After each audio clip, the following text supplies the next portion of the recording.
The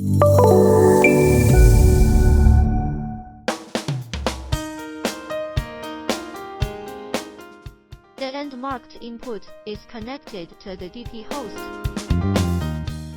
Connect the HDMI monitor to the end-marked output.